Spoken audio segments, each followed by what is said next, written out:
ஜெயிக்கணும்னு நம்ம வந்துட்டா நம்மள தோக்கடிக்கிறதுக்கு எதிரில் கண்டிப்பா ஒருத்தர் இருப்பாரு. நல்லா நோட் பண்ணிக்கோங்க.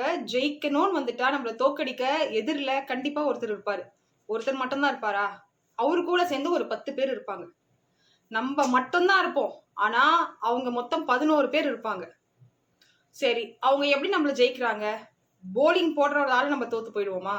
இல்ல. ஃபீல்டிங் பண்றவரால நம்ம தோத்து போவோமா? இல்ல. நம்ம கூடவே ரன்னர்னு ஒருத்தர் இருப்பாங்க பாருங்க. வர மாதிரி வந்துட்டு ஓடிடுவாரு. நம்ம அவுட் ஆயிடுவோம். அதனாலதான் நான் சொல்றேன், எதிரிகள் மட்டும் இல்ல, துரோகிகள் கூட நம்ம ரொம்ப ஜாக்கிரதையா இருக்க வேணும். சரி, அதெல்லாம் விட்டுருங்க. இந்த ஆடியன்ஸ் சொல்லி ஒரு 1000 பேர் இருப்பாங்க பாத்தீங்களா? அவங்க 4 அடிச்சாலும் ஓன்னு கத்துவாங்க, 6 அடிச்சாலும் ஓன்னு கத்துவாங்க, அவுட் ஆனாலும் ஓன்னு கத்துவாங்க.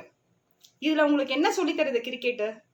வாழ்ந்தாலும் ஏசுவான், தாழ்ந்தாலும் ஏசுவான், எதை பற்றியும் கவலைப்படாமல் உன் இலக்கை நோக்கி செல். இது மட்டும் தான் நம்மளுக்கு கிரிக்கெட் சொல்லி தருது. அப்பதான் நம்மளால செஞ்சுரி அடிக்க முடியும்.